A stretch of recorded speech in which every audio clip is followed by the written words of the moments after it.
or we'll get attendance taken, which appears to be, we have a quorum. Public comment, not seeing any at this point. No public comment. So I would, first item is approval of the minutes from the January 26th meeting. Can I have a motion? Just if I may, since we have a new representative from the town normal. Right. So if you don't mind, we maybe introduce ourselves. Please. Yeah, I'm Zach Wall, the project engineer. Don't have Ryan out of the town normal. Yeah, who's also served as a proxy to the mayor of normal. Okay. Jerry Stokes, McLean County Highway Department. Jim Rogel, McLean County Board Transportation Committee Chair. Carl Teichman, I'm Chair of Regional Planning. Ray Lai, Executive Director at MCRPC. Scott Nyhart, IDOT District 5 Program Development Engineer.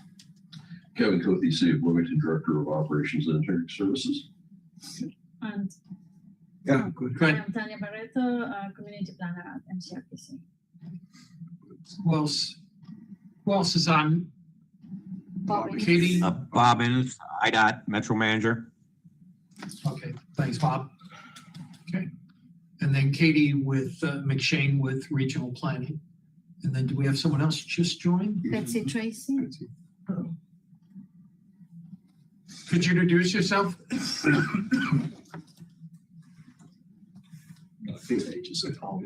Betsy, we're going around the table. We have a new representative from the town normal. Hi, my name is Betsy Tracy, and I am the team leader for Planning, Environment, and Right-of-Way for Federal Highway Administration in Springfield, and work with the Bloomington Normal McLean County MPO. And glad to be here, and we're also working on some other grants. So I'm going to turn my camera off, and thank you. Thanks, Betsy.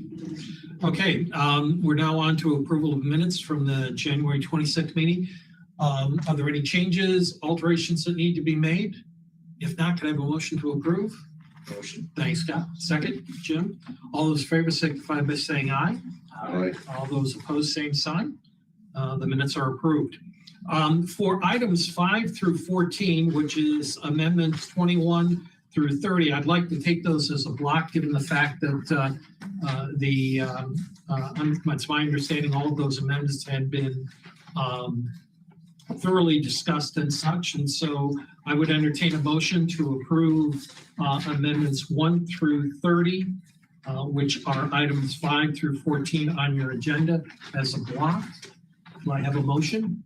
Motion. Thank you, Jim. Second? Second. Scott? All those in favor signify by saying aye. Aye. All those opposed, same sign.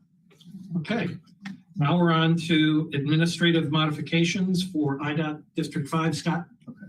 So in the past few years, I don't believe this group has we've done everything by amendment whenever there's a change in the tip. Okay. And IDOT, apparently this particular time we had a lot of changes, and I apologize for that, but I'm not sure. I'm going to dig into that a little bit more. But there are some items based on your tip. There is the opportunity to use administrative modifications, which do not require policy committee action. And those are for small changes, maybe no changes in scope, and some other things that Jen and Ray will filter for, and our people will filter for. So we'd like to start using administrative modifications where appropriate. It'll still show up in your packet. You'll still be aware of them, but it won't necessarily require a vote. So we have a few of those down here on the bottom of this page. I'm afraid I'm going to get my readers out. I'm getting old. So. All right. If we want to go through these, you'll have the spreadsheet the green at the bottom. Okay, those are modifications. And this is the first one is on I-74, 0.3 miles west of TR-90, 725 East Road, south of Karloff. This is simply a move from FY25 to FY26. Our next project is on Illinois 9, Towanda Service Road, Carnahan Drive, east of Bloomington. that has been moved to 25 from 27.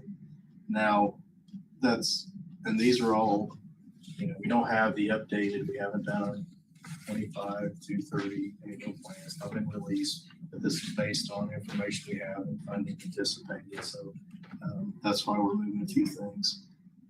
US 150 Morrissey Drive, that is from Oakland to Veterans Parkway. We plan to deliver that for FY24. We are way behind, so we're going to move to FY26 and hopefully have good results from that. Excuse me. This is some other areas on the next one is JO 43-2. And if you have I think we have, did you guys bring this? This is part of the Route 9 project. And this one would be the red section in here. 70855, the blue section, we intend to let that mark if we get the railroad agreement taken care of. We're close. The F19 then, which is JO 43-2, that will move to 26 from 25. We intend to do that next, but we're going to push it back a year. We're aware of the payment conditions out there. Then also on 043-4, which is the yellow or gold section, that's another modification. We moved from 26 to 27.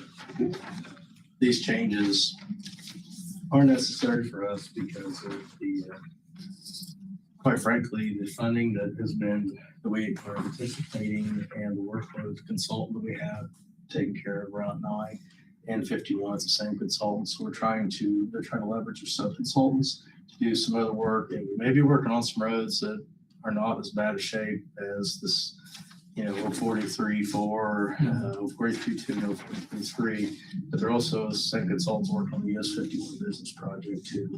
And it looks like it'll be one overall contract.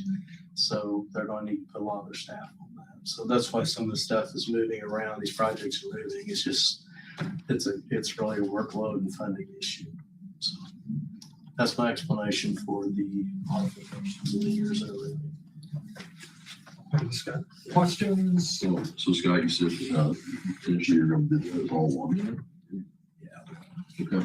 So that would include 51 and basically all the Route 9 stuff.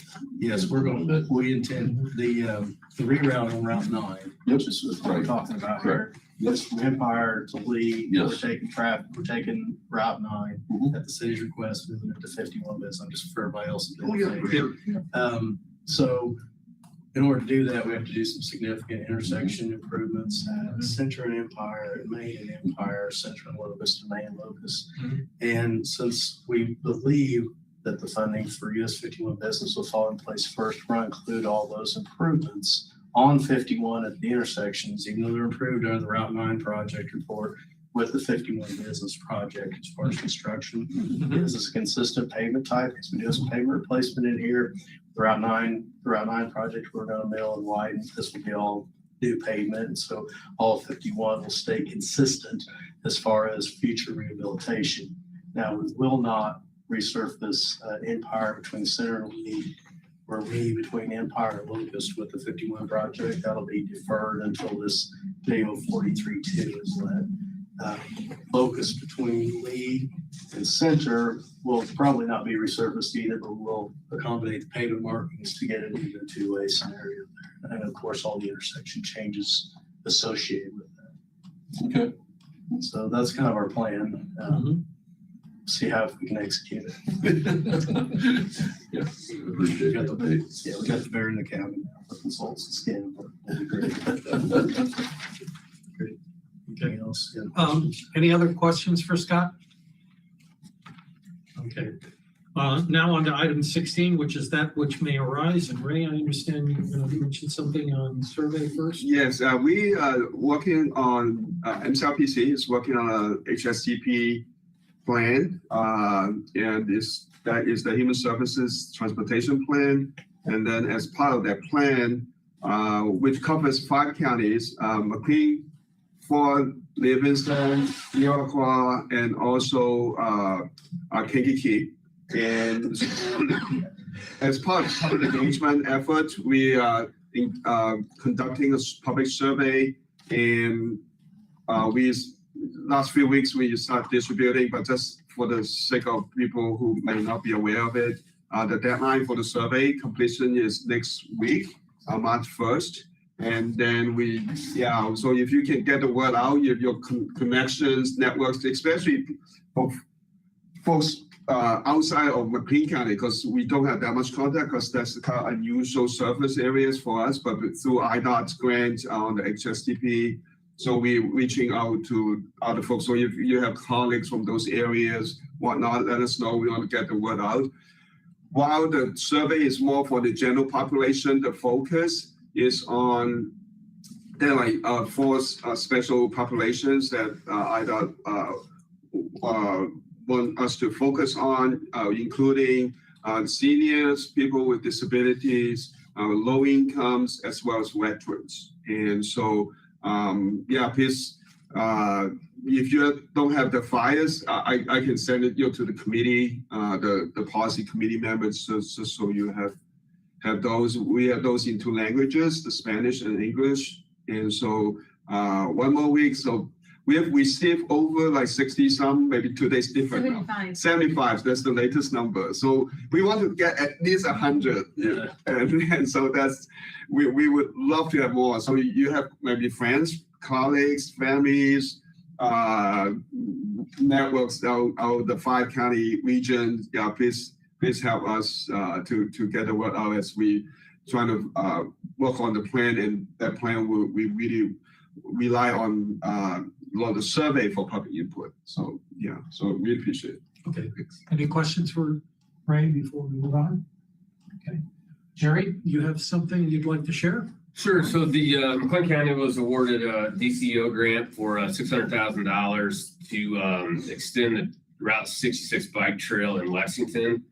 And so we're going to go a mile north on Lexington, and then also about 3/4 of a mile south. And it's kind of on the old alignment of Route 66. And so we got an RFP out to pick a consulting firm and looking to maybe construct that in 2025. Great. It's good to hear. Thank you so much. Any other issues that need to come before the committee today? If not, our next scheduled meeting is March 22nd, 2024 at 11:30 a.m. I would entertain a motion for adjournment. Thanks, Kevin. Second? Thank you, Jim. All those in favor, signify by saying aye. All those opposed, same sign. We are done.